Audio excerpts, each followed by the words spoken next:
Meu convidado de hoje é um dos maiores compositores da música evangélica, autor desses 2 livros. Na verdade, são 3 livros, mas eu só tenho 2. Cara, que que é a pena. biografia. É o do Vitorino, eu não tenho. A biografia do Álvaro Tito, que também é um dos maiores cantores da música evangélica. E essa obra aqui, Os Cães de Caça de Deus, do Pentateuco de Moisés ao nazismo de Hitler. Estou conversando com ninguém menos do que Elvis Tavares. Muito bom dia. Bom dia, Daniele. Bom dia a todos aí que estão nos ouvindo e aqueles que, no decorrer da live, irão se conectar, ou depois até, né, remotamente, vão assistir esse bate-papo nosso aqui. Eu não sei se meu som está bom para você, o que eu estou um pouco baixo para mim, se você puder aumentar um pouco. Para mim, eu estou te ouvindo Então tá ótimo. Então, estando bom para fazer igual o russomano, né? Não é muçulmano, não, russomano. Estando bom para ambas as partes, então não é. Muito bem. Vamos aproveitar que hoje é o Dia da Consciência Negra. Ai, meu Deus. Calma. Vamos aproveitar que hoje é o Dia da Consciência Negra para te perguntar, como compositor, como pessoa que está nos meandros aí da música evangélica há muitos anos, o que você acha de hoje? Eu vou fazer aquela pergunta meio assim, esquerdinha, né? Mas só essa, tá? O que você acha da participação da galera negra, do pessoal negro na música evangélica? Você acha que o Álvaro Tito teve participação junto com você para dar o start ou não? Hoje você acha que as pessoas participam mais, têm mais oportunidade? Como é que você enxerga isso? Olha, Daniel, eu vou chamar de Dani, tá? Mas a gente já se conhece há muito tempo. Dani, ele é muito grande, aí eu sou muito grande. Eu acho o seguinte, nós quando iniciamos ali em termos de gravação, né? Iniciamos ali no começo, 1980, por aí, porque o primeiro disco do Álvaro Tito, em que eu tive música, comecei a participar, foi em 1981, né? Que é o Mestre para Cristo. Nós nunca partimos para esse movimento levantando bandeira de etnia, entendeu? Black, não sei o quê, vidas negras importam. Nós nunca pensamos nisso. Nós fomos como pessoas, entre pessoas de todo um povo miscigenado, que é o Brasil, né? E fomos mostrar a nossa arte, tendo por cima um endosso de que é música que você louva o nome de Deus, né?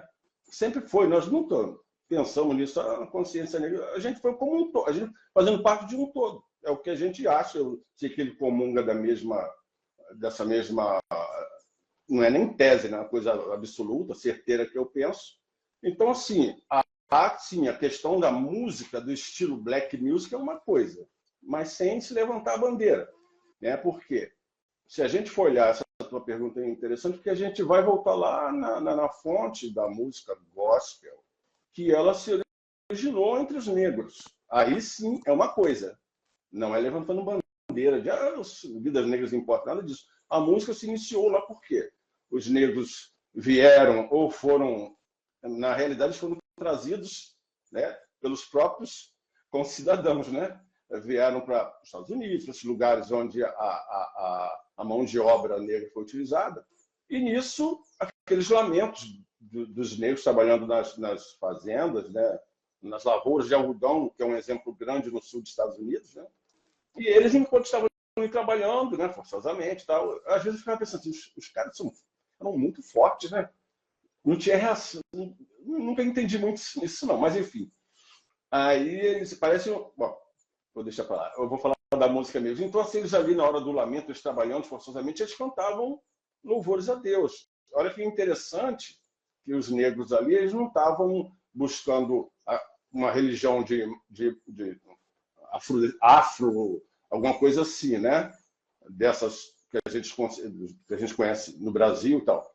Eles estavam louvando a Deus ali. E isso, o gospel que ia falar falar de Deus, evangelho e tal, eles cantavam aquelas músicas de sofrimento e aquilo foi passando para ser bem resumidamente, e depois se incorporou na música americana.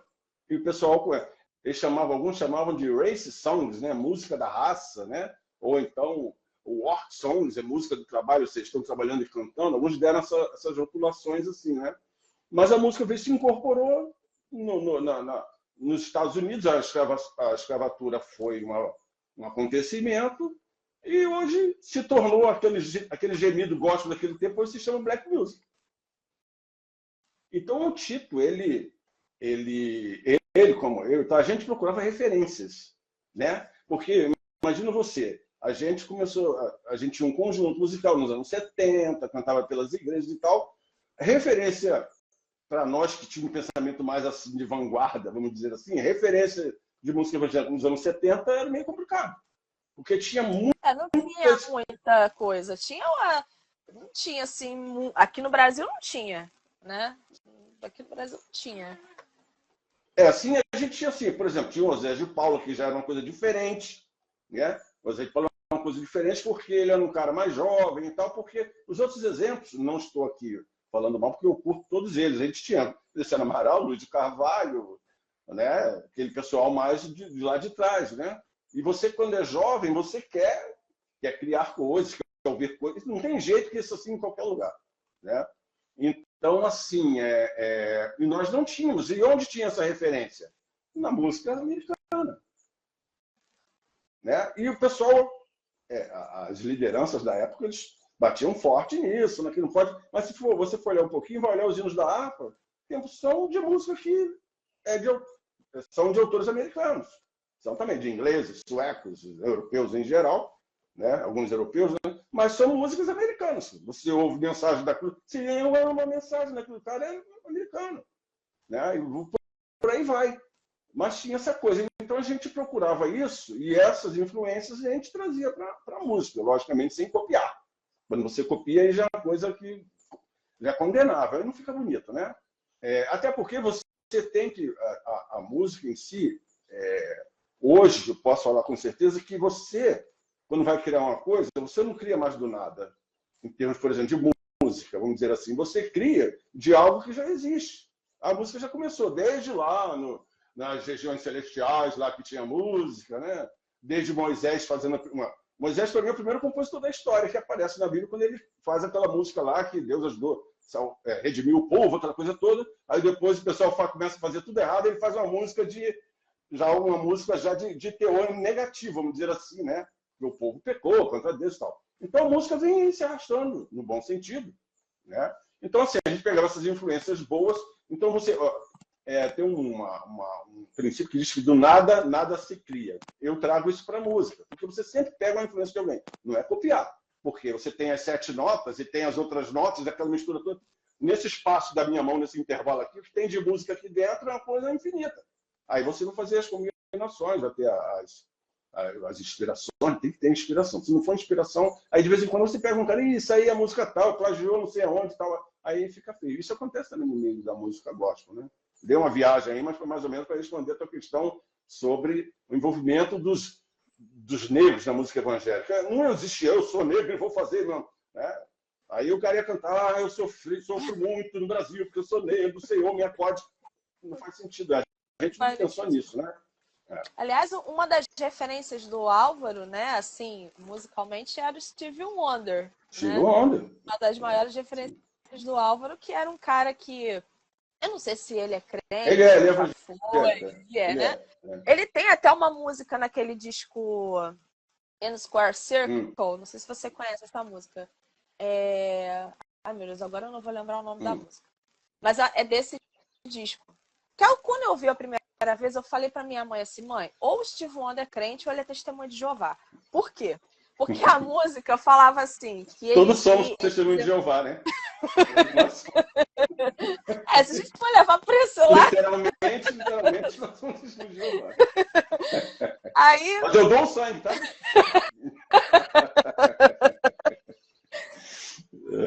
Pois é, eu também. Então, assim, eu falei pra minha mãe assim, mãe, não é possível. Ou ele é crente ou ele é testemunho de Jeová. Assim, porque uma música desse disco, do In Square Circle, é de 1980, não sei se é 85, 86. É naquele disco que tem Overjoyed. Overjoyed. Que Part-Time Lover. Que a Alcione tentou cantar, né? É. E ele canta nessa música, ele fala dessa música das pessoas que saem para evangelizar, das pessoas que saem, vão nas casas, né, para evangelizar e tal. Eu acho essa música fantástica. Eu falei, como a música dessa tá aqui nesse disco? Meu Deus, eu fiquei encantada. Até eu descobri que vários cantores americanos, seculares, vieram de igrejas, demorou para cair a ficha, né? Como a Whitney Houston. E a própria Emily do Evanescence, que é uma banda de rock, não tem nada a ver, né? Mas ela veio também de igreja evangélica e tudo mais. E já aproveitando já o gancho que eu estou fazendo, você pode comentar assim, qual a importância do grupo de louvor, do ministério de louvor da igreja, o que isso impacta? Qual a importância para você do ministério? Assim, na nossa época era conjunto, né? Conjunto, renascer, conjunto, enfim. Mas qual a importância para você do ministério de louvor dentro da igreja? E a expansão, né? O sair para fora, né? Meio redundante, mas para que as pessoas possam entender.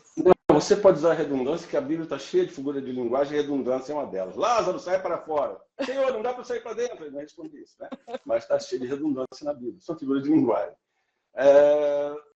Então, eu acho muito importante, porque, como eu disse, a música fala a alma, penetra lá no âmago do ser das pessoas, com as mensagens que são edificantes, mensagens boas. Tem as mensagens ruins também, que também penetram na alma da pessoa, se ela quiser ouvir aquilo, né? Enfim, a música pode ser usada para o bem e para o mal. A música foi criada para o bem, né? Eu creio que a música surgiu em Deus. Mas as pessoas vão lá, deturpam e tal, e trazem essas mensagens ruins. E na igreja é importante, só que eu acho que hoje, não vou dizer que em todas, mas eu vejo muito, a música não é muito louvor, porque o louvor, para quem você, que louvor que você, a quem você vai fazer o louvor, a quem você vai direcionar o louvor?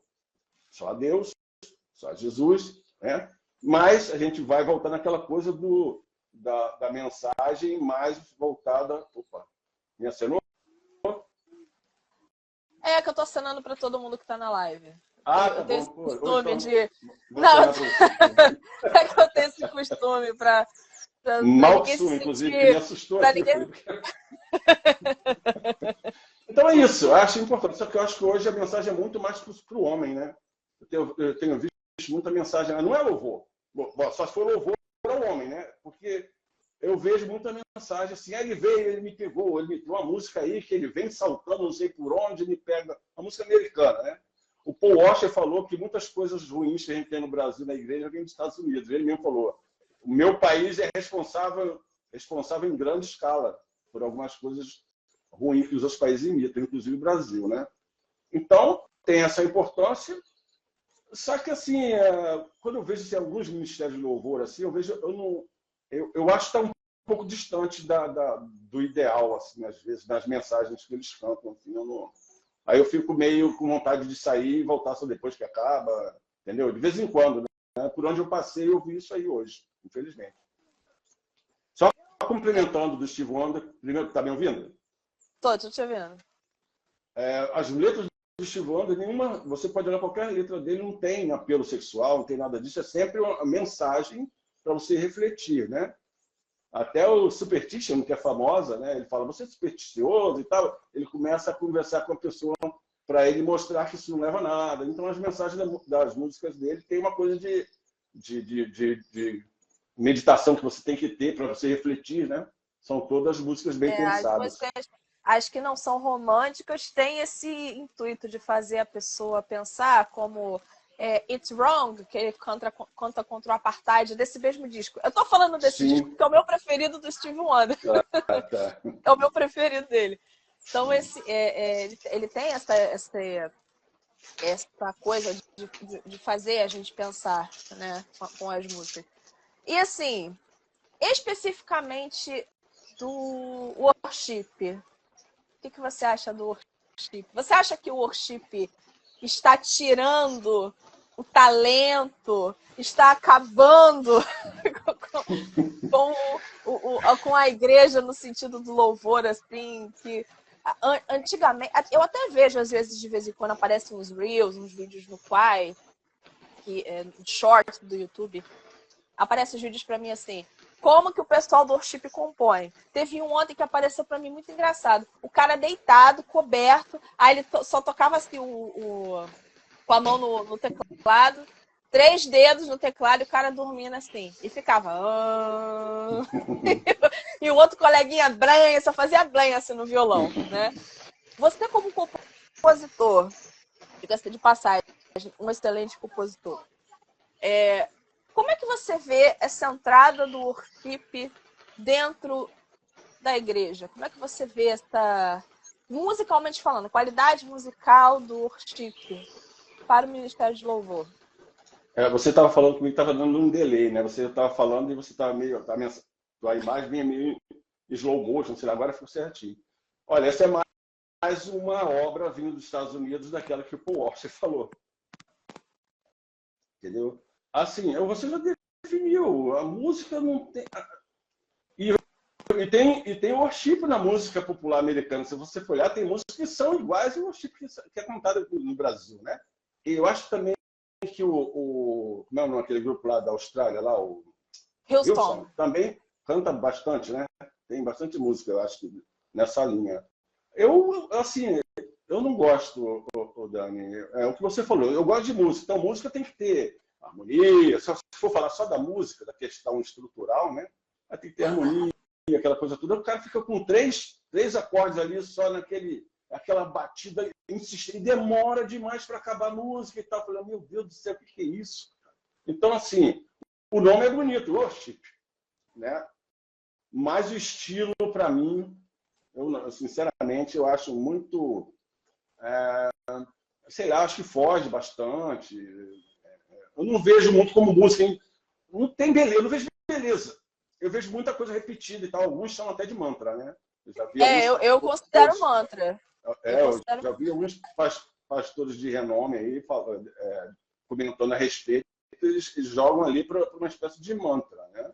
Porque fica repetindo aquela coisa toda. É igual tinha, assim, uns anos atrás, aí, assim que o cara cantava a música ali, eu gravava, aí a música, você sabia que a música terminava ali, ele começava assim, inventava uma outra letra ali no finalzinho da música. Porque tu és o Deus que te adora, porque o Senhor vem...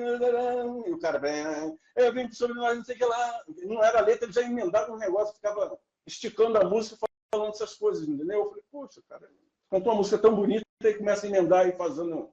Não sei, sinceramente, eu não gosto não. Do worship, para mim, e eu acho que vai passar daqui a pouco, tá? Tem muito modismo também, né?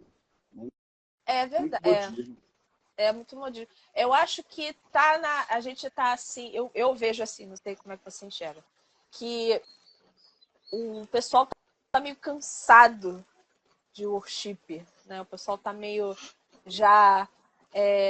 tanto que tem esse movimento assim das pessoas que preferem as músicas antigas, que falam assim, eu não aguento, eu prefiro ver as músicas antigas. Eu sou dessas. Eu vou lá no fundo do baú, pego aquelas músicas antigas, porque essas músicas de worship, eu vejo assim que elas são... Primeiro que eu acho que elas são vazias tecnicamente falando. Tecnicamente falando, elas são muito assim... E eu nem tanto de música, mas assim, tecnicamente falando, elas são muito vazias. Elas não têm assim... Antigamente, a gente tinha boas introduções, boas entradas. As músicas tinham estrofe, refrão, estrofe, ponte, sabe? Hoje não, hoje é a entrada, o refrão, aí fica no refrão 10 minutos, só no refrão. 3 acordes só no refrão, 10 minutos. E fora que é como se fosse, como você falou, é como se fosse um mantra que fica ali te mantendo anestesiado e às vezes as pessoas nem sabem que elas estão cantando. Elas não têm aquele raciocínio. Eu estou cantando o quê? Eu estou fazendo o quê aqui? O que eu estou falando? Às vezes as pessoas não têm esse raciocínio. Agora eu queria te perguntar sobre Queria apresentar de novo para quem chegou na live, né? A biografia do Álvaro Tito. Esse aqui foi minha mãe que me deu de presente de aniversário. Minha mãe que me deu esse daqui. E foi assim que eu conheci o Elvis Tavares. Foi ponte. Foi assim que eu conheci o Elvis. Foi graças a esse livro aqui, que é a biografia do Álvaro Tito. Queria te perguntar, você abre o livro falando sobre o início, né, de vocês e tal, o menino Álvaro Tito, etc, etc. Mas eu queria te perguntar como foi a sua conversão? Todo mundo pergunta do Álvaro Tito. Como foi a conversão da Álvaro? Não, eu quero saber a sua hoje. Hoje eu quero saber a sua conversão. A minha conversão foi uma coisa assim, interessante. Eu acho que todas as conversões são interessantes, né? Agora eu que fui redundante. Assim, eu era menino, criança, né? Eu morava num bairro, num subbairro de Campo Grande, na zona oeste do Rio. E a gente ali na rua tinha os futebolzinhos que a gente jogava, né? Os meninos, né? E tal. E tinha uma casa que ficava assim, na diagonal da minha casa, que era da dona Jandira, irmã Jandira. Ela era da Igreja Batista e o que ela fazia? Igreja Batista em Inhoaíba, nome bem indígena, né? Eu acho que existe até hoje mesmo. Então, a dona Jandira, ou a irmã Jandira, ela chegava um determinado dia, não sei se era domingo, sei lá, ela tinha uns bancos na sala dela, chamava a criançada toda da rua, ou seja, as criançadas, a maioria nem era de igreja, mas todo mundo ia, não sei se rolava um lanchinho, sei lá, não lembro, rolou lanchinho, vai todo mundo, né? Mas eu não lembro de lanche não, tá? Não lembro. Aí ela ensinava corinhos e tal, tem uma que eu lembro até, Cristo ama as criancinhas desse mundo em derredor, até hoje eu lembro disso, foi lá que eu aprendi. E o filho dela, o Delcio, era mais velho do que eu, né? Se eu tinha 12, o Delcio já tinha 17, 16, por aí. Ele também era da igreja e tal. E ele jogava bola com a gente, aquela coisa toda. Um dia chegou para mim e falou assim: quer ir lá na igreja comigo? Isso foi num domingo, eu tinha uns 10 a 11 anos. Aí eu falei, tá, vou falar com minha mãe. Nesse tempo você tem que pedir, 10, 11 anos tem que pedir permissão. Aí eu deixou, fui com ele, conhecia ele, dona Jandira. Aí eu fui lá, estou lá na igreja ouvindo, lá de manhã, domingo de manhã e tal, ouvindo. Aí tem hora que o pastor, alguém que aceitar não sei o que, levantei a mão. Aí, com 10 anos, aí levantei a mão ali, mas aí depois o tempo... Aí depois a minha mãe também foi para a igreja, uma coisa assim, aí a gente... Olha, minha mãe é uma missionária de igreja, faz missões conhecendo a igreja, ela fazia, né? Ela faleceu em 2017. Mas eu, com ela, eu já fui da Batista, já fui da Nova Vida, eu já fui da outra Batista, tudo acompanhando ela, né? Aí eu pensava assim, pô, minha mãe pegou um pulsão de igreja, que afinal de contas, eu criança, não tinha muito entendimento. Aí depois, lá para 1977, eu morava em Santa Cruz, que é outro bairro da zona oeste do Rio, e meu pai ia muito na igreja Assembleia de Deus de Campo Grande, né? E um dia ele falou assim, ele me convidou assim, vamos para a igreja. Excelentes convites, bastante, sem nada de compulsório no convite, vamos para a igreja comigo hoje. Sim, senhor. Por livre espontânea pressão. Aí eu fui com ele, né? Eu cheguei lá, era a igreja no campo ali, Cesário de Melo, ali em Campo Grande, está lá até hoje, né? O pastor era tio do Silas Malafaia. Aí, quando eu cheguei com ele, logo na entrada, chegou um irmão e falou assim, olha, as crianças, tem uma classezinha só para as crianças e tal, quer ficar lá?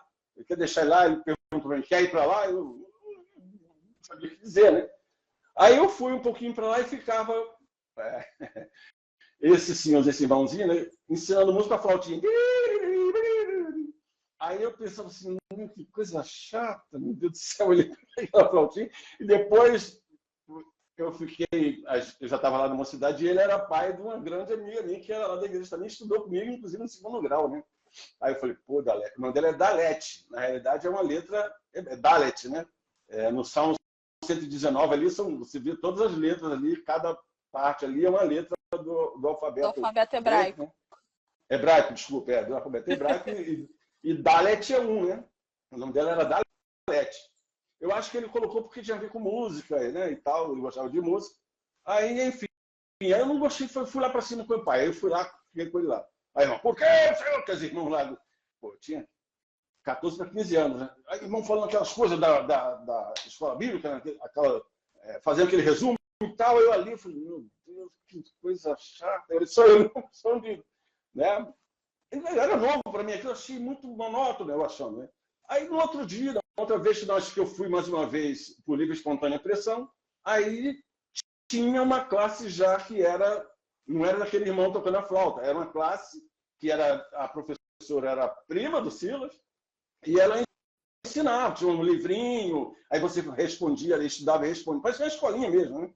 Quem acertava a coisa, tinha uma estrelinha dourada que ela botava na lição, né? De acordo com o que você acertava. Aí quando eu estou lá no primeiro dia sentado lá, meio sem graça, conhecer ninguém, né? Sentado. Hoje a gente tem um amiguinho novo, não sei o que lá, essas coisas bem. O Elvis, não sei o que lá, e todo mundo viu para trás, tinha umas 20 crianças, né? Contando comigo. Aí eu estou lá na aula, daqui a pouco abre a porta, aí um cidadão abre a porta, aí ela fala assim para ele: atrasado de novo, Álvaro. Foi aí que eu conheci o Álvaro Tito. Entendeu? Então o Álvaro Tito é igual a mim, tinha... atrasildo. O Álvaro é igual a mim, atrasildo. Ah, mas eu também atraso. Então, assim, o Álvaro chegou, entrou ali, foi ali que eu conheci ele com 11, eu já com 15 anos, né? E aí ficamos ali, eu acho que ele sentou perto de mim, a gente começou a conversar, aquela coisa toda, acabou a escolinha ali e tal. Aí ele chega para mim e falou: poxa, vamos almoçar lá em casa? Eu falei: pô, cara, conheci o cara há 20 minutos. Vamos almoçar. Mas foi assim uma afinidade assim, muito forte ali, quando você entra a gente ali, uma identificação, né? De almas, diriam alguns, né? A gente ali naquela, assim, rapidamente, dois adolescentes, né? Ele nem adolescente era, porque ele tinha 11 anos, eu 15, né? Então, tem uma curiosidade que muita gente talvez não saiba, que você pode graduar em propriedade intelectual. Sim. Pode graduar. Por que você decidiu fazer essa pós nessa área tão restrita, entre aspas, né? Tão assim, segmentada? Uhum. Bom, eu resolvi porque eu lido com direito autoral. Em 2000 eu criei uma editora musical. Por que eu criei a editora musical? Porque nós enquanto compositores, aí vai um grande paradoxo, nós passávamos situações difíceis com as gravadoras evangélicas, porque elas não nos pagavam a nossa parte enquanto compositores. Eles tinham esses empresários, né? Eles montavam as gravadoras, contratavam os cantores usavam nossas músicas, o dono da gravadora ganhava muito dinheiro com a vendagem dos discos, como cantor ganhava 10% por aí, alguma coisa assim, e o compositor ele fazia um curso de chupação de dedo. Entendeu? Então, assim, eu pensava assim, se o dono ganha, por que nós não podemos ver? Se não tiver, não seria nada. Né? E aí tem muita gente na igreja, muitos que acham que o compositor não tem que ganhar porque é uma música inspirada na Bíblia, é de Deus, e não sei o que. Poxa, mas peraí, cara, o cara vende Bíblia, todo mundo ganha dinheiro vendendo Bíblia, não dá Bíblia de graça. Né? Pastores vão pregar, às vezes ganham uma oferta, ou às vezes é um cachê, né? Tem essa coisa que a gente sabe que acontece, mas tem uma lei, a gente não tem que obedecer às leis, tem uma lei dizendo que o músico ele tem que receber por isso. E ela não diz assim, menos o músico evangélico, não está assim na lei. Né? É a música enquanto arte. Então eu fiz essa editora para tentar conseguir algumas coisas, alguns processos. Aí eu já estava fazendo direito, né, também, e eu fui por essa área. E na música, no meio da música evangélica brasileira ainda é muito, melhorou um pouco, mas ainda é muito confuso, né? Tem muito problema, entendeu? Muito problema. Então a gente continuou, agora deu uma queda, porque veio as plataformas digitais, você antes tinha um CD ou vinil para você, o cara vendia, a gravadora usava e você podia, era uma coisa tangível, né? Você pegava o disco e tal, e se gravasse sem autorização, A coisa melhorou um pouquinho quando entrou a Polygram, em 1983, que fez, se eu não tenho aqui, em 1983, a Polygram começou a gravar evangélicos, música evangélica. Então, aí todo mundo tinha que assinar contratinho e tal, aquela coisa toda. Aí deu uma profissionalizada. E os caras que não faziam isso ficaram com medo de sofrer uma ação judicial por não pagar, né? Mas ainda rolou muita água debaixo dessa ponte aí de problema. Então, fiz isso após, porque a área que eu atuo ainda, né? Uma das áreas, né? E tem outra. Agora eu estou terminando um mestrado na Faculdade de Lisboa, que também é em propriedade intelectual. Você acha que é mais difícil lidar com a galera secular ou com a galera do gospel nessa questão de receber os seus direitos? Porque eu vejo muita gente assim falando, porque quando eu trabalho... Eu já vi relatos de gente assim, que quando eu fazia música secular, quando eu não era crente, ninguém me passava a perna. Aí eu virei crente, todo mundo quer me passar a perna, a igreja quer me passar a perna, a gravadora quer me passar a perna, não sei, todo mundo, ninguém me paga, não sei o quê. Você acha que é mais fácil lidar com a galera secular ou com a galera do gospel? Eu não acho, não, tenho certeza. A galera do gospel, sem dúvida. Mas não era para ser o contrário? É o que eu falei na primeira resposta. Falei a palavra paradoxo. Era para ser o contrário, mas, infelizmente, não é. Entendeu? Tem aqueles que, né, procedem de forma correta, mas no bojo, nesses anos todos aí, sempre foi muito complicado. Entendeu? Posso dar um exemplo? Claro. Sim. O disco Sem Ovelhas do Osés de Paula. O disco Sem Ovelhas do Osés de Paula foi gravado em 1973. É o mesmo ano de edição da primeira lei autoral, a primeira lei grande autoral no Brasil, assinada pelo presidente Médici, estava em vigor e foi gravado Sem Ovelhas do Osés de Paula. Nem o compositor recebeu nada daquilo. E olha que é um dos discos mais vendidos da música cristã brasileira, é o disco Sem Ovelhas. Tanto em vinil, em LP, tanto quanto na época que foi remasterizado e passado para CD. Eu creio que nem o Osés de Paula recebeu o que tinha que receber pela vendagem desse disco. Entendeu? Mas aí você vai ver, e a gravadora recebeu? Lógico. Então, esse é um exemplo para você. Tem vários outros. Queria te perguntar, eu estava para te perguntar isso há muito tempo, mas esquece aquela coisa, né? De onde veio a ideia para você escrever esse livro aqui? Porque biografias a gente sabe de onde vem as ideias. Mas e esse daqui? Eu sempre fiquei assim, mas por que o Álvaro escreveu esse daqui assim, desse jeito? Então eu queria curiosidade sobre o livro Os Cães de Caça de Deus. Pois é, porque eu tinha escrito 2 biografias e de repente saltei para a teologia, né? O que me motivou, porque eu comecei a fazer seminário e é assim, para explicar, eu vou ter que voltar um pouquinho. Leitura da Bíblia. Vou voltar de novo à minha infância, à adolescência, aquelas coisas lá. Você ia ler, aí eu chegava assim para ler a Bíblia, minha mãe, lê, tem que ler a Bíblia, vai ler. Aí eu ia ler. Chega lá, genealogia não sei de quem. E Martão gerou a Zorô não sei o quê, que Cusã não sei o quê, Martiniel, blá, blá, blá. Etiniel era pai de Zorô não sei o quê. E Vasti veio lá da Pérsia. Eu falei, meu Deus, para que eu não quero saber isso? Né? Na minha ignorância e tal. Aí, mas depois, quando você começa... É aquele negócio de... aquela lembrança, para usar a palavra que eu quero usar aqui, como foi que Zaqueu recebeu Jesus na casa dele? Algumas versões, não sei se todas falam da mesma forma, né? Mas fala que Zaqueu recebeu Jesus gostoso ou gostosamente. Né? Não sei se a tua versão fala desse jeito. Usa esse advérbio, esse substantivo, né? Recebeu gostoso, né? O adjetivo, como é que ficou aí? Mas recebeu gostosamente. Então, aí, quando você passa a ler a Bíblia gostosamente, você não larga nada ali, nem introdução, nem vai ver que dia que foi quando foi publicado, que editora, você come tudo aquilo ali. Aí, eu, como gosto muito de história, quando eu fui para o seminário, quando eu via os professores falando assim, né, aquilo foi me chamando a atenção, assim, eu falei, rapaz, que coisa. E principalmente porque você vê a confirmação nos dias de hoje, você vê a arqueologia provando muita coisa, não tem como refutar, você vê os países que estão aí hoje, você vê o Irã, que está aí hoje, que era a Pérsia, o Egito continua o Egito, o Iraque, que era um pouco ali da Babilônia, né?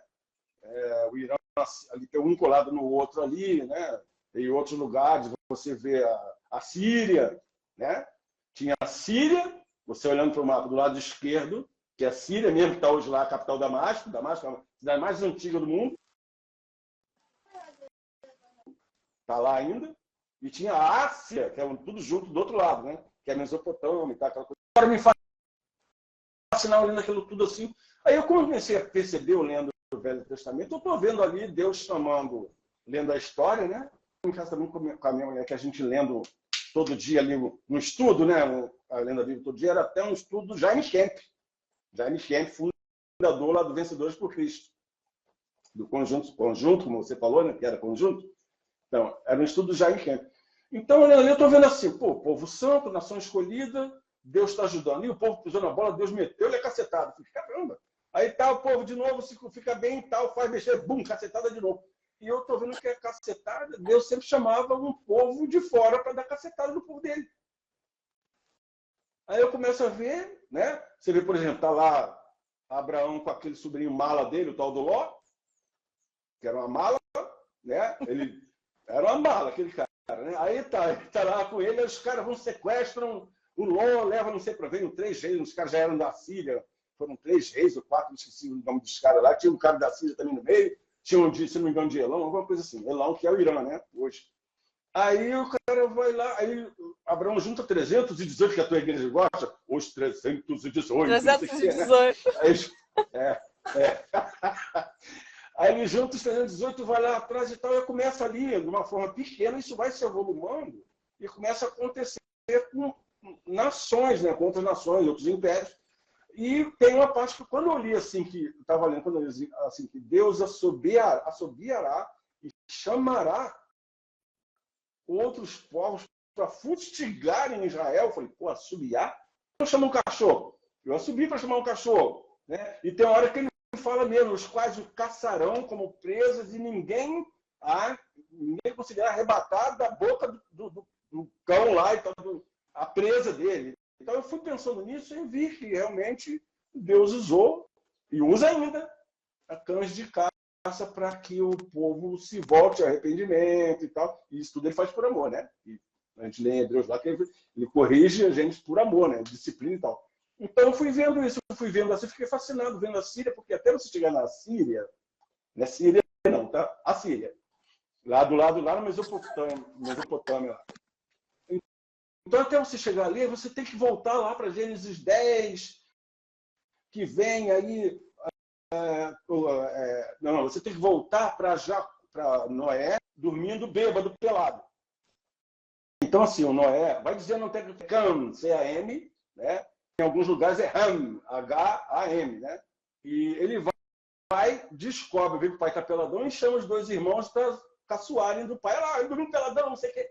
Aí vai lá o mais velho, que é o Sem, vai o Sem. E Jafé. Sem então e Jafé. Aí o Sem vai, cobre a nudez do pai lá e tal, não sei o quê. Quando o pai acorda e sabe o que aconteceu, aí que vem um erro de muitos aí, até pregadores. E não é amaldiçoou o cão. Ele não amaldiçoou o cão. Ele amaldiçoou o filho de cão, que é o Canaã. Então, ele amaldiçoou o Canaã. Né? Aí o Canaã falou que o Canaã ia ser... Resumo, o que ele quis dizer ali? Que o Canaã ia fundar um lugar, esse lugar ia ter leite e mel em abundância, em profusão, e ele ia preparar essa terra para o povo dele se fixar nessa terra que vinha a ser Israel mais à frente. Né? E quem ia fazer isso era o Sem, porque o Sem que vai lá para aquele funda lá, o Sem funda lá Assur, né? Lá no norte, lá do lado da Mesopotâmia, lá do lado lá em cima. Só que aí eles voltam para o Gênesis 10, aí vem o Canaã. O Canaã tem um filho. Meu Deus, como é o nome do filho? Cuxi. O Cuxi, boa, me ajuda aí. Você que é mais jovem donzela, me ajuda. O Cuxi nasceu já com ódio inveterado pelo que Deus fez com o pai dele. Amaldiçoou o pai dele. Aí ele bota um nome no filho, um nome que significa rebelde, que é o nosso querido... Nimrod? Nimrod, né? Que não chamam, né? Nimrod. Significa rebelde.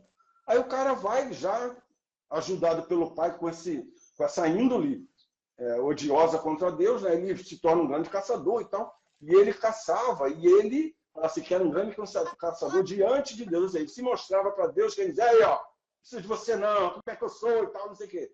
Aí ele se torna um guerreiro e ele começa a fundar cidades, não é? Tanto fundar como também afundar, né? Depois ele vai afundar também, porque vai dar ruim para ele. Aí ele sai dali de onde ele está,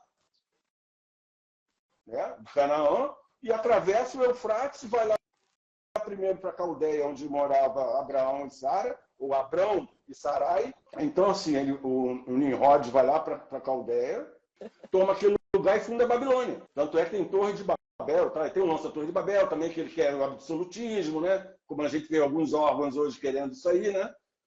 Só reinando sobre todos. Algumas pessoas sem cabelo, assim, algumas pessoas de cabeça lustrada. Então, assim, aí ele funda ali embaixo a Babilônia, né? O Abraão sai antes disso, antes da chegada dele, e não contente, ele sobe para o norte e toma lá as cidades, toma Assur, que era do parente dele, que era o Sem, né? Toma aquela cidade e faz a capital da Babilônia lá em Nínive, lá em cima. Então ele tomou aquilo tudo. Então você vai vendo a história assim, é muito fascinante. O Abraão sai de lá, Deus chama Abraão, o Abraão nem entende para quê, sai da tua parentela, isso tudo é um livro, tá? Isso tudo está no livro. Contado, né? Aí o Abraão sai de lá sem saber, vamos embora, Sara. Deus está mandando para onde? Sei lá, está mandando para algum lugar, vamos embora. Ele sai, aí leva o papaizinho dele, que era outra mala, tal de Tera, que adorava deuses pagãos, e levou os deuses dele com eles, o bonequinho dele lá. Aí ia dar ruim, né? Chegou no meio do caminho, lá no meio do caminho ele morre. Ou seja, ele não ia entrar na terra prometida com Abraão, né? Para atrapalhar com o negócio dos santos, dos deuses que ele seguia. Então ele morre lá, aí ele vai seguindo, aí vem as nações, aí vai mais lá para frente, o Davi faz aquela maravilha que fez com Israel, uma grande nação. Vem o filho, que não era de guerra, pediu sabedoria a Deus, ele só ia na diplomacia, né? Aí depois ele na diplomacia ele começa a se perder também, né? Sim. Aí vem o filho dele com um nome bastante sugestivo, Roboão. Aí divide o reino, né? Aí vira o reino do norte contra o reino do sul, do norte com 10 nações e do sul com só 2, com Benjamim e Judá. Aí é uma briga entre irmãos e tal, e por ele ser assim, aí vem lá a Síria, lá em 720 e tal, antes de Cristo, aí toma Israel. Aí pega o povo de Israel, joga lá para a Pérsia, lá não sei para onde, para outros reinos, e planta os dele em Israel, né? Ele troca a população para não ter nenhuma chance de pessoa se rebeliar contra a Síria e tal. Aí depois, os anos passam, ele vai lá e depois toma Judá também, aí Israel some do mapa. Aí está todo mundo no exílio. Aí andando mais para frente, está todo mundo no exílio da Babilônia. Aí depois ele está lá, Neemias chorando, aí o Artaxerxes lá, está chorando porque meu povo lá, a igreja, não, como é que chama? A igreja não. O templo, né? Tem que reconstruir o templo, os muros da cidade. Os destruídos.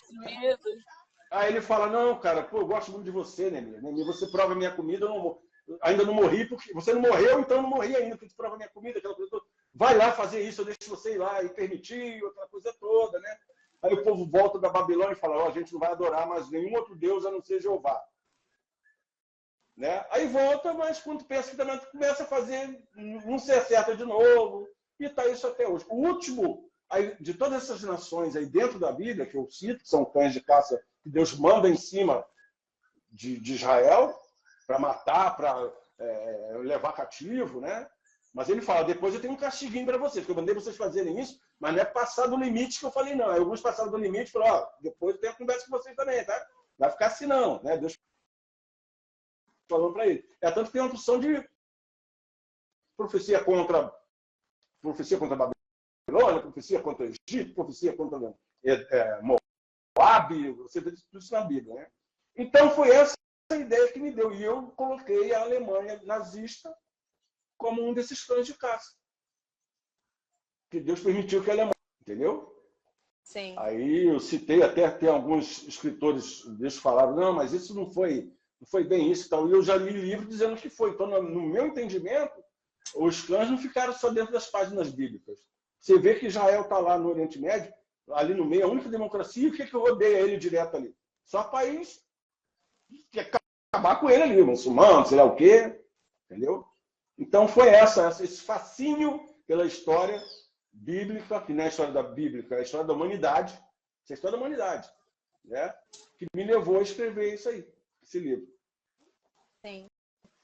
E essa parte da Alemanha é interessante porque Israel ainda estava na diáspora, né? Tava.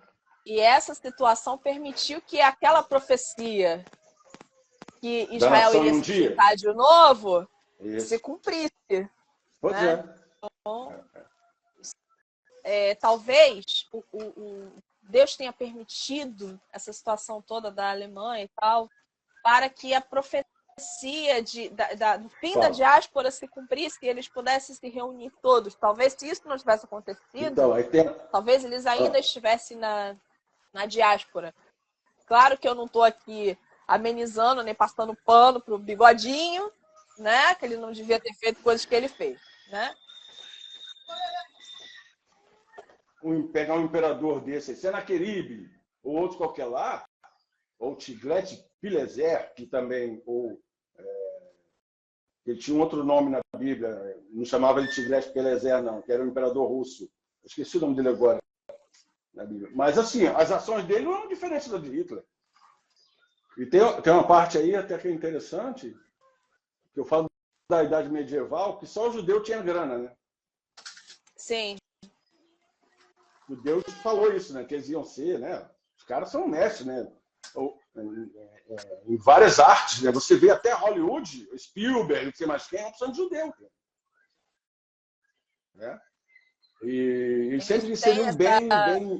Eles têm essa promessa com eles, é uma coisa assim isso, que Deus... tem. Onde eles tocarem a mão, eles... cumpre. Então, na Idade Medieval, só judeu que tinha dinheiro, a Europa falida. Aí os caras não gostavam de judeu, teve um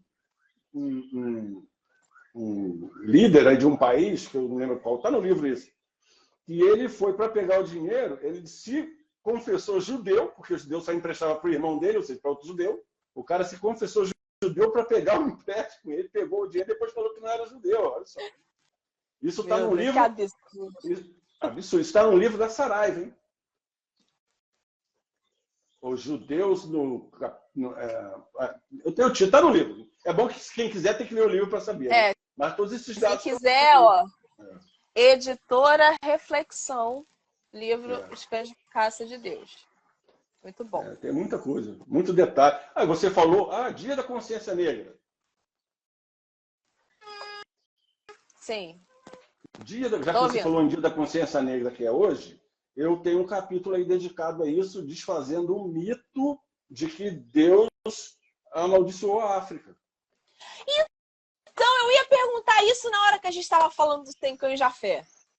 Porque todos os teólogos que eu conheço, eles falam a mesma coisa. Quer dizer, os antigos, né? Os teólogos antigos.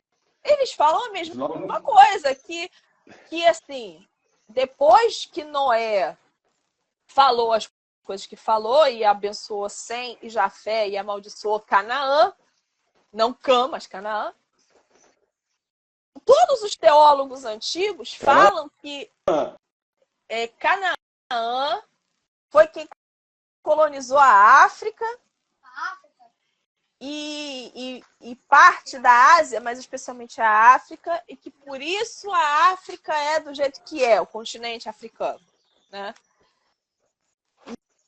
E é uma coisa assim que por muitos anos eu fiquei assim, não, aceitei, porque eu não tinha como refutar isso, mas depois eu pensei, mas não faz muito sentido, sei lá, é meio estranho. Eu também não tinha, assim, não tinha muitos recursos na época para ficar pesquisando.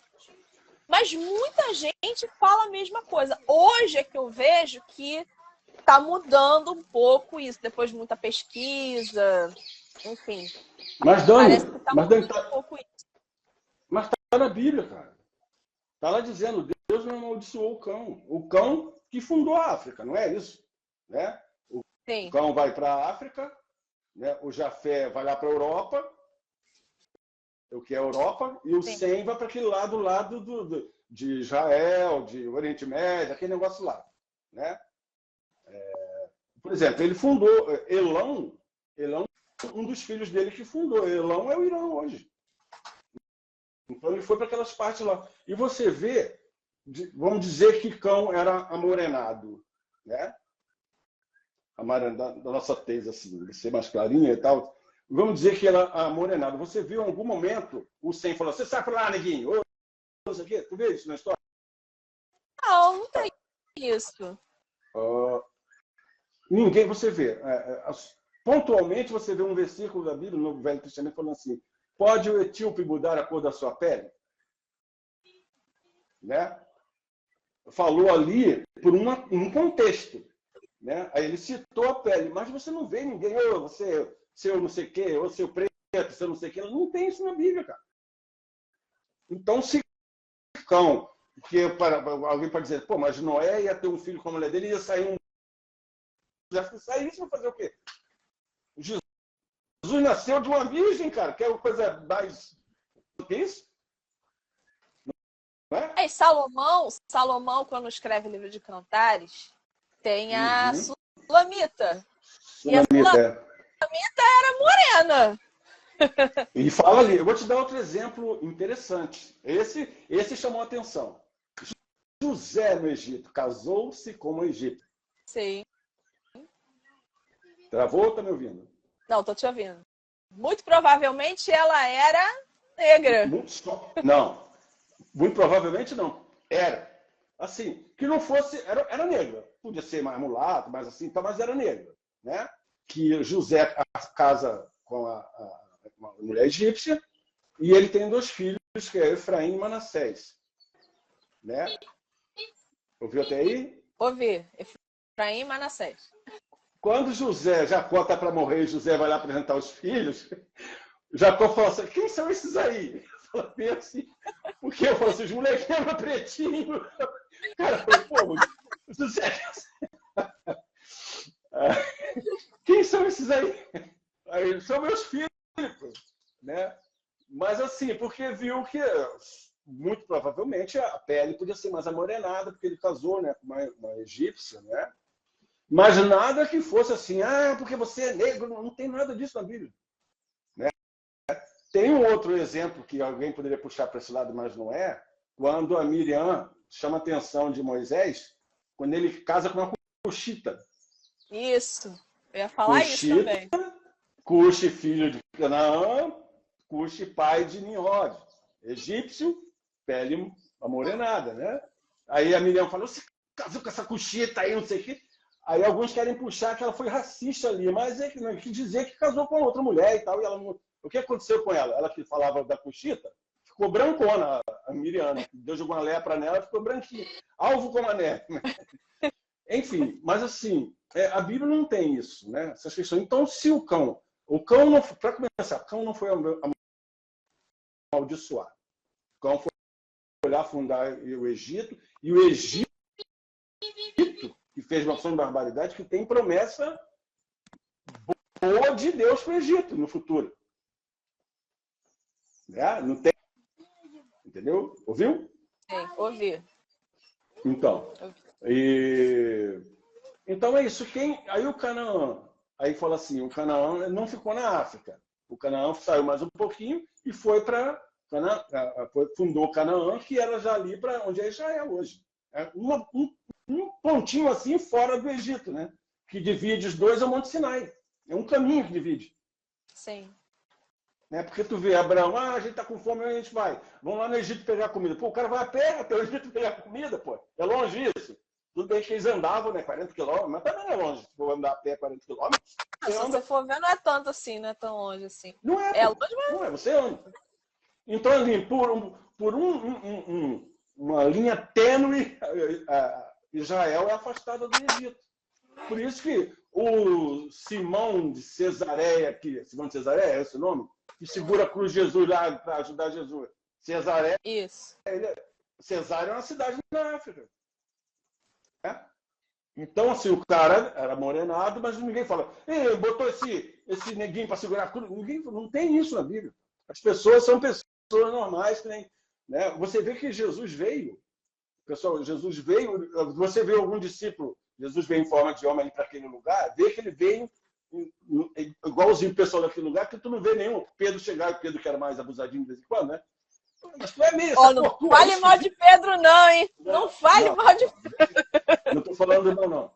Eu estou falando do comportamento dele, que às vezes ele, né? Tanto é que Jesus tem uma hora fala para ele deixou o capeta entrar nele lá, Jesus fala, era daqui, demônios, diabo, não sei o que. Falou para Pedro isso, né? Pedro pisou na bola. Então, assim, não, mas Pedro, depois que ele faz lá aquele discurso maravilhoso lá, ele era um outro Pedro ali, né? Totalmente mudado, né? Fascinante o que ele faz. Mas, assim, então, não tem sobrenome, mas eu falo ali que, não, nesse capítulo, desfazendo o mito da maldição sobre Cão, que não teve maldição. Assim, literalmente não teve maldição sobre Cão. Então, não dá para você dizer, Cão foi amaldiçoado, essa maldição é ser negro. Pô, não faz sentido isso, né? Então, assim, e eu falo isso, eu falo que o Cão não foi amaldiçoado, quem foi amaldiçoado foi o Canaã, porque ele ia cuidar do lugar onde ia ser Israel, ele ia preparar aquilo para servir os irmãos dele, os dois. O castigo dele, a maldição, olha que maldição que ele teve, preparar uma terra para os dois irmãos mais velhos, principalmente o mais velho, fundar ali um lugar, né, os descendentes dele, no caso Abraão e tal, né? O Abraão foi para lá, né? Porque é 100, aí lá na frente tem o Éber, que eles dizem que é daí que vem a palavra Hebreus, né? Vem Éber, depois vem, se não me engano, até chegar o pai de Abraão, né? Vem o Terã e vem Abraão. E Abraão não tem nada a ver com cor, com etnia. Outra coisa que eu acho incrível, o pessoal fala, raça, até o nome de uma banda de pagode, raça negra. Pô, não é raça, cara. É raça humana. É etnia. É etnia, pô, né? Raça negra, raça branca, raça amarela, não, cara, é raça humana. É etnia que muda. Entendeu? Raça é cachorro. Que raça é essa? Essa aqui é pequinês, isso aqui é Doberman, isso aqui é não sei o que lá, porque não tem nada a ver com cor. É o tipo mesmo da criatura, né? Você, por exemplo, olha que pensamento que eu tive agora, é o tipo da criatura. Você olha um Doberman e olha um Pinscher, né? São diferentes? São diferentes? São. Muito diferentes, né? Então, é raça. A raça humana, um homem é diferente do outro na constituição dele. É só não, é a mesma coisa. A epiderme pode mudar. Mas é a mesma coisa, sai sangue, não sei mais o que, embora o cachorro também sai sangue, né? Mas é etnia. O bicho é raça. Vê a diferença, né? A cabeça de uma maior, a outra não tem orelhudão assim e tal, apesar que tem orelhudo também no ser humano, mas esse não é um detalhe. Mas você vê que há uma diferença. É etnia, na minha concepção, a etnia é tão certo. Porque a raça é humana, cara. Enfim. Então, por isso que eu escrevi isso aí, e procuro ser bem didático para dizer, ó, é assim, surgiu dali e tal. Estou mostrando aqui para o pessoal que chegou, que está chegando. Os comentários desse livro aqui, Os Cães de Caça de Deus, do Elvis, que é um livro completamente fora da curva, né? Totalmente fora da curva. Tem nada a ver totalmente com música. Fora da curva. Nada a ver com música, nada a ver com... É mais para... É um livro interessante, mas é completamente fora da curva, assim, para quem está acostumado com Elvis da música, né? É um livro interessante. Um detalhe, Dani, muito preocupado com a situação desse Estado lá, do que está acontecendo hoje, né? E eu falo assim, o conflito de Israel hoje remonta lá no Velho Testamento, entre a Palestina, entre a Filístia, que é a Palestina, e Israel. É aquele conflito lá por causa de Ismael, aí vem Ismael, que é filho da Agar com Abraão, Ismael é o pai dos árabes, né? Aí os árabes ficaram com raiva porque Israel, o Abraão cuidou mais de Isaac, Isaac era promessa de Deus, né? Ligou mais para Isaac, a Sara mandou Ismael com a mãe ir embora, expulsou de casa, e essa briguinha vindo, essa coisa parecendo pequenininha, é isso que está até hoje aí. Exatamente.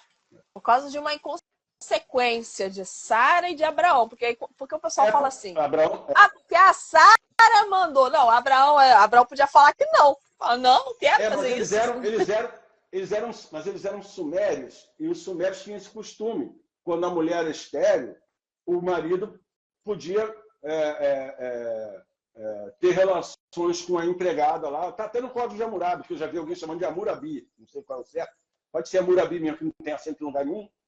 Então, no Código de Hammurabi, ou Hammurabi, tem essa previsão de que o senhor da casa, a mulher, coabita com fulana para a gente ter um filho, que a gente não vai ter filho por sua estéreo. Então, era algo comum para os sumérios. Só que ele já não estava mais na Suméria, né? Estava lá em Canaã, onde é Israel, e já não eram os deuses de lá, né? Era o Deus Jeová, que é tanto que Deus explicou dele, ó. Eu mandei fazer alguma coisa?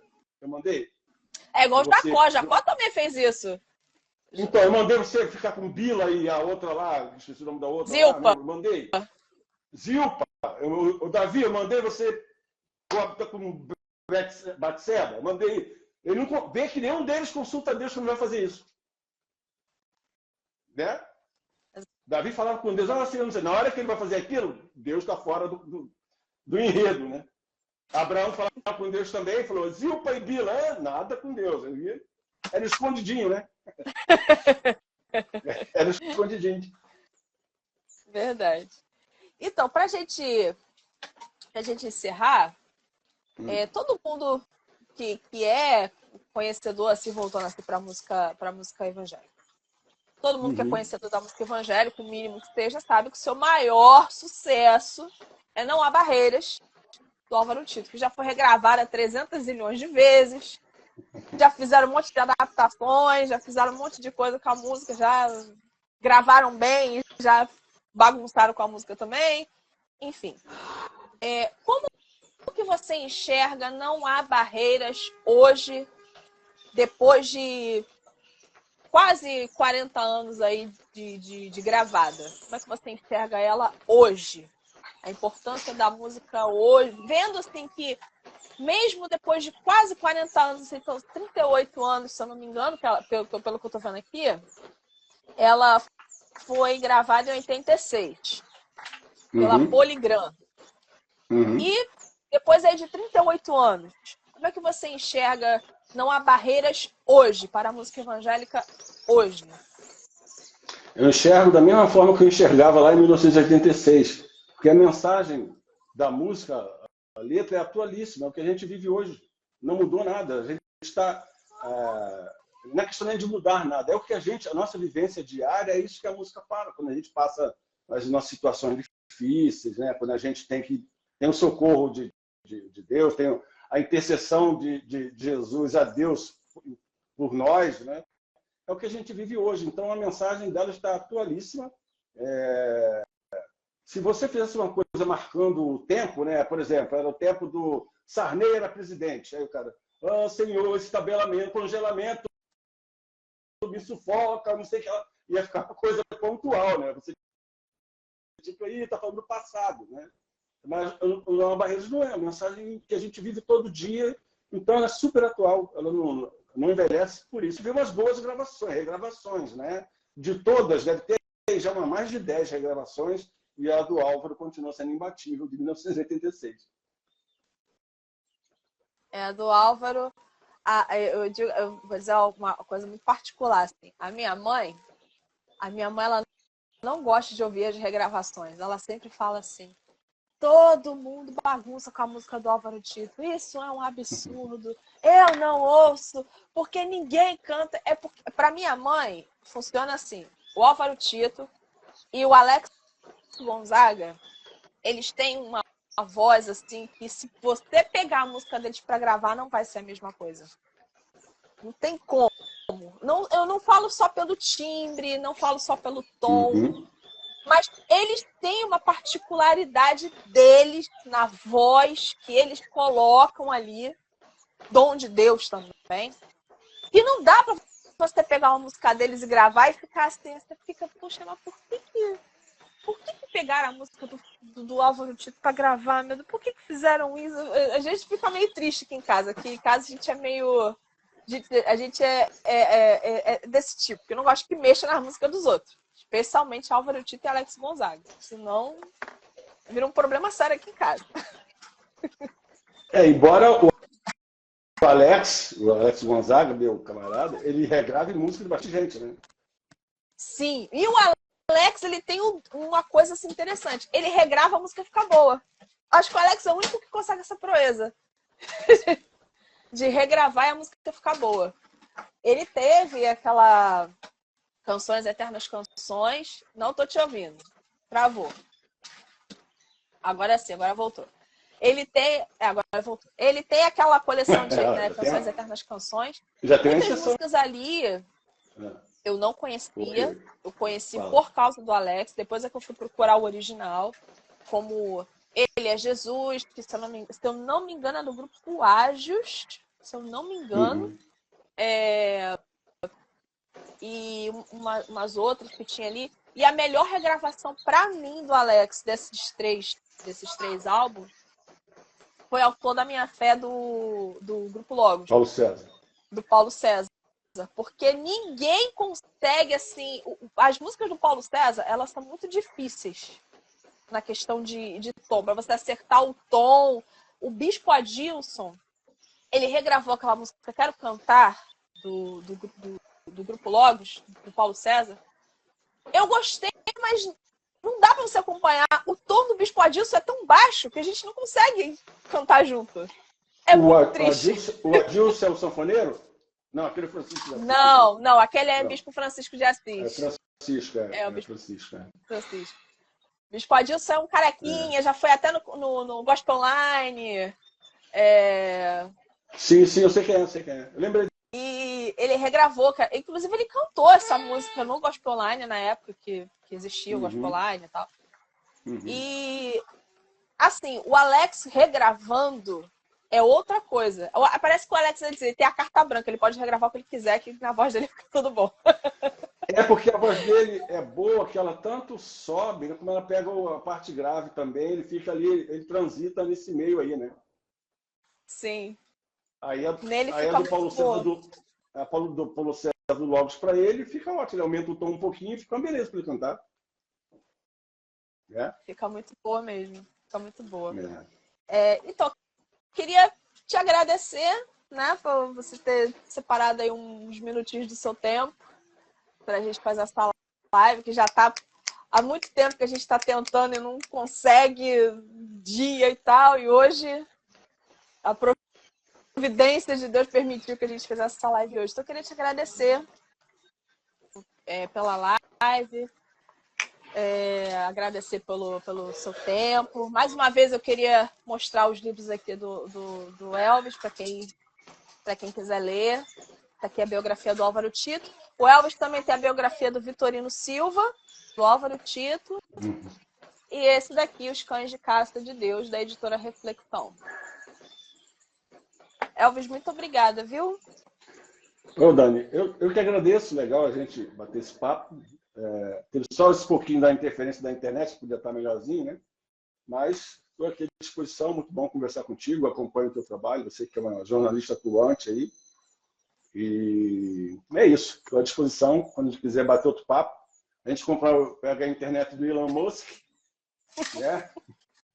Se o Alexandre deixar, aí a gente vai e faz uma melhor. Tá bom? Eu que agradeço você. Tudo de bom para vocês aí.